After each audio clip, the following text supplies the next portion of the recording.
Lorsqu'une nation ne fonde pas sa foi sur l'Éternel, je répète encore, c'est un malheur. Je voudrais encore parler de la part du Seigneur concernant ma nation. Vous savez, lorsque tu es dans une nation qui ne va pas bien, tous les domaines de ta vie n'iront pas bien. Il faut comprendre ça. C'est la deuxième fois que je vais parler ici concernant la nation dans laquelle nous nous trouvons par rapport aux choses qui arrivent. C'est la deuxième fois que je parlerai. Et je crois que ça sera la dernière fois que je vais parler. Bon, maintenant, quitte à celui qui voudra me croire ou pas, ceux qui voudront me croire, qui voudront accepter, et ceux qui ne voudront pas accepter, il n'y a pas de problème. Ma prière est que l'Église m'écoute. Pas seulement ceux qui sont rassemblés ici, mais même tous ceux qui verront ça dans le monde entier. Parce que je suis sûr d'une chose, l'Éternel lui-même se mobilisera afin qu'un bon nombre de personnes soient sensibilisées par rapport à cela. La dernière fois ici, j'avais donné une prophétie. La prophétie est même encore sur la page de l'Église. Vous pouvez aller voir. J'avais donné une prophétie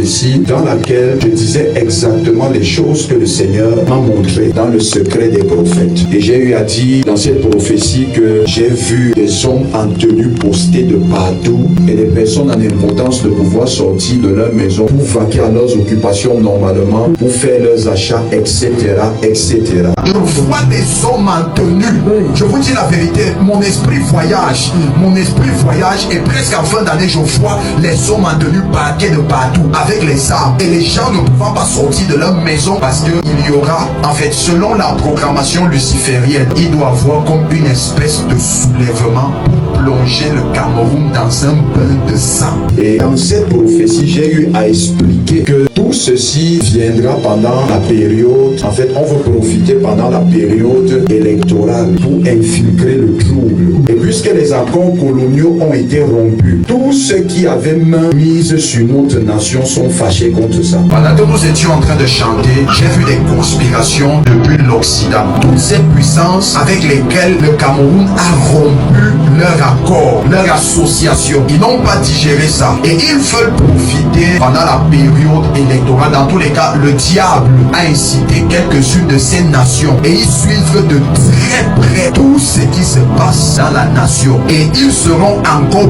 plus intégrés pendant la période électorale. J'ai vu comme 2 mètres de terre comme ça. 2 mètres de terre comme ça. Les 2 mètres de terre venaient à un moment donné pour se coller. Et au moment de la coalition, il y a eu explosion. Et dans cette explosion, l'ennemi est entré et a créé beaucoup de choses pas bien. J'ai parlé de ça. Si c'est que on ne prie pas et que l'Éternel n'intervient pas, ça va arriver. Je ne discute avec personne, ça va arriver. Maintenant, écoutez la parole de l'Éternel, cette autre parole que j'ai de la part de l'Éternel ce matin. Vous savez, pour ceux qui suivent l'actualité, il y a eu la démission de beaucoup d'élites du Grand Nord. Premièrement, d'abord, l'ancien ministre de la Communication qui était actuellement le ministre de l'Emploi et de la Formation professionnelle, qui a démissionné de ses fonctions, qui est aussi d'une grande force pour le parti au pouvoir. Il s'est détaché du gouvernement. Il ne s'est pas simplement détaché du gouvernement, il s'est détaché et il a déposé sa candidature comme candidat à l'élection présidentielle 2025. Depuis quelques semaines, le landerneau politique camerounais est en mouvement. 24 juin 2025, alors ministre de l'Emploi et de la Formation professionnelle, Issa Chiroma Bakari, président du FSNC, le Front pour le Salut National du Cameroun, claque la porte du gouvernement. Et dans la foulée, se porte candidat à la prochaine élection présidentielle. On laisse le ministre de l'Emploi et de la Formation professionnelle, Issa Chiroma. On va également auprès d'un grand acteur sur la scène politique et qui a également un impact dans le Grand Nord, Bello Bouba Magari, et qui était d'une très grande force aussi pour le parti au pouvoir, qui s'est désolidarisé et qui a également posé sa candidature. Il n'aura pas fallu attendre longtemps pour qu'un autre taulier de la politique dans le septentrion, Bello Bouba Maïgari, leader de l'UNDP, lui aussi allié au président de la République, se déclare candidat. Dès lors, des analyses fusent, des grilles de lecture se diversifient. Mais qu'en pensent les principaux concernés, à savoir les électeurs? Nous vous proposons un mini-sondage d'opinion. Bello Bouba Maïgari et Issa Chiroma Bakari. Vraie rupture avec le système ou coup de poker politique. Le vice-ministre, j'oublie le nom du ministère, qui est également une personne du Grand Nord, lui aussi a déposé sa démission. Et le grand frère d'un ancien ministre des Finances, appelé Ousmane Alamine, est allé à Equinox, à Mondo Vision, sans langue de bois, sans avoir peur de personne. Et il a dit, je conseille au chef de l'État actuel de quitter, de partir, de quitter dans l'honneur et de partir. Il a dit. Faire partir bien, c'est notre plan. En 2018, nous n'avions pas dit à telle date nous le ferons partir. Nous ne l'avons pas dit. Il y avait donc un ensemble d'opérationnalités qu'il fallait mettre en place. Et nous y sommes. Qu'il le veut ou non, il partira. Je lui donnerai d'ailleurs un conseil, le président Biya. Je lui donnerai ce conseil. Il vaut mieux quitter les choses avant qu'elles ne vous quittent. Là où c'est parti, dans le Grand Nord, nous on est même un tout petit peu en retard par rapport aux Nozo. Eux c'est la bagarre, ils sont déjà dans la bagarre. Alors, mieux vaut savoir quitter les choses avant qu'elles ne vous quittent. Il a 93 ans, nous le respectons en termes de personnes âgées, mais s'il persiste, eh bien, la politique, à un moment donné, vous n'avez pas la maîtrise des choses. Parce que quand le peuple décide quelque chose, quand le peuple décide de vous sanctionner, parfois ça peut être brutal. On oublie l'âge. Alors, nous sommes, comme on dit, des Africains bien élevés, bien éduqués. Nous l'avons respecté durant tout ce... malgré tout ce qu'il y a eu. Qu'il ne continue pas dans ce sens parce que il risque de payer très cher. C'est ce que je peux dire. Et par la même occasion, vous aviez annoncé votre candidature. Vous la maintenez, cette candidature, pour l'élection présidentielle? Tout à fait, je la maintiens. J'ai lu la réaction de certaines personnes qui ont eu à dire que tout ça, c'est le schéma. Ils déposent les candidatures parce qu'ils veulent donner les voix au parti au pouvoir. Mais moi, je suis allé dans le secret. Parce que ce genre de choses ne s'est jamais produit dans notre nation. Il y a des choses que lorsque ça arrive, posez-vous les bonnes questions. Et par rapport à tout cela, je suis allé prier. J'ai dit, Seigneur, qu'est-ce qui se passe dans mon pays? Qu'est-ce qui se passe dans ma nation? C'est quoi le problème? Qu'est-ce qui arrive? Qu'est-ce qui se passe? Pourquoi toutes ces cassures? Pourquoi toutes ces fissures? Et le Seigneur m'a parlé. La parole de l'Éternel m'a été adressée. Et ce n'est pas bon ce que Dieu m'a dit. À cause de ça, j'ai fait des jours, je ne dormais pas bien. C'était comme si je faisais les cauchemars. Et la parole de l'Éternel m'a été adressée en ces termes. Si le gouvernement de ton pays, de ta nation, ne fait pas ce qui doit être fait, ce qui doit arriver, va arriver. Et rien ni personne ne pourra empêcher que cela arrive. Bien aimé, j'ai peur de vous dire ce matin que si les choses ne se passent pas tel que prévu, le dernier mois de paix dans cette nation risque d'être le mois de septembre. Ça risque d'être le mois de septembre. Le dernier mois où tu sortiras avec la joie de vivre, avec l'espérance d'aller te battre pour avoir de quoi manger. Le dernier mois où tu amèneras ton enfant à l'école. Le dernier mois où tu iras pour vaquer à tes occupations risque d'être le mois de septembre. Parce qu'à partir d'octobre, ça sera des jours. Au cas où rien n'est fait, ça sera des jours. Et j'ai dit à Dieu, Seigneur, n'est-ce pas que nous sommes là pour intercéder? Nous sommes un peu, nous intercédons. Et même beaucoup de tes enfants sur l'étendue du territoire national intercèdent. Et le Seigneur m'a dit ceci. Abraham intercédait. Mais j'ai quand même détruit Sodome et Gomorrhe. Pourquoi? Parce que les cœurs des habitants de Sodome et Gomorrhe ne sont pas revenus vers moi. Il en est de même pour ta nation, le Cameroun. On peut intercéder, oui, mais si les personnes qui sont censées faire ce qui doit être fait pour que le pire n'arrive pas et qu'ils ne le font pas, le pire arrivera. J'ai vu les flammes de feu partout dans la ville. Vous voyez, on est calme. C'est calme, c'est vraiment calme. Il n'y a rien. Tout est beau.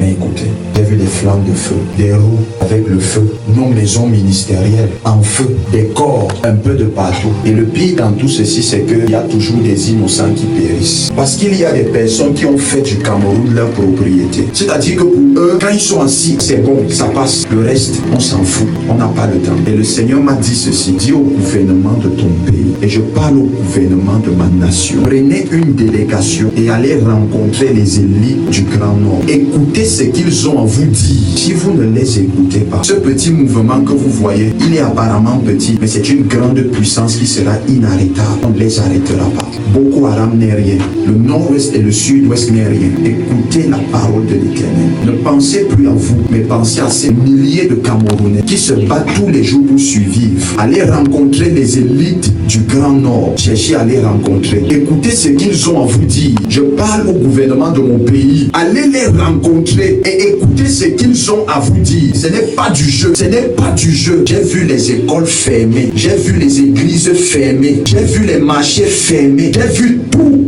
arrêté. Absolument tout arrêté. Et les gens étaient dans leur maison à cause de la peur. Et il y avait des coups de feu partout dehors. Et des cadavres dans les rues. Dans cette ville. Dans cette ville. Après avoir vu une pareille chose, je ne peux pas être en paix. La joie va obligatoirement me quitter. Je dis et je répète, écoutez les plaintes de ces gens, écoutez leurs plaintes. Dans le cas contraire, le mois de septembre risque d'être le dernier mois de paix de l'année au Cameroun. Nous n'aimerons pas que ça arrive. C'est pour ça que nous parlons et nous sensibilisons par rapport à cela. Le Cameroun est comme quelqu'un qui détient une grenade, qui a enlevé le bouchon et qui attend simplement de jeter sa par terre afin que ça explose. La Bible dit, l'Éternel parle, qui ne prophétiserait. Ainsi m'a parlé l'Éternel. Toi, tu pries, et si moi je prie, et si nous prions ensemble, et le Saint-Esprit descendra, le Cameroun sera sauvé, sauvé, le Cameroun sera sauvé, le Cameroun sera sauvé, et le Saint-Esprit descendra, le Cameroun sera sauvé, sauvé, le Cameroun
Seigneur.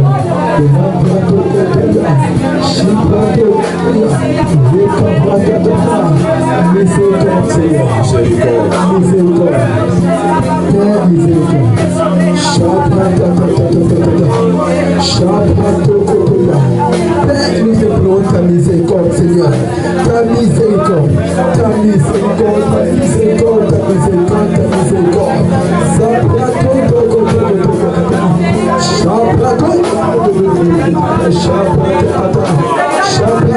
Shabbat,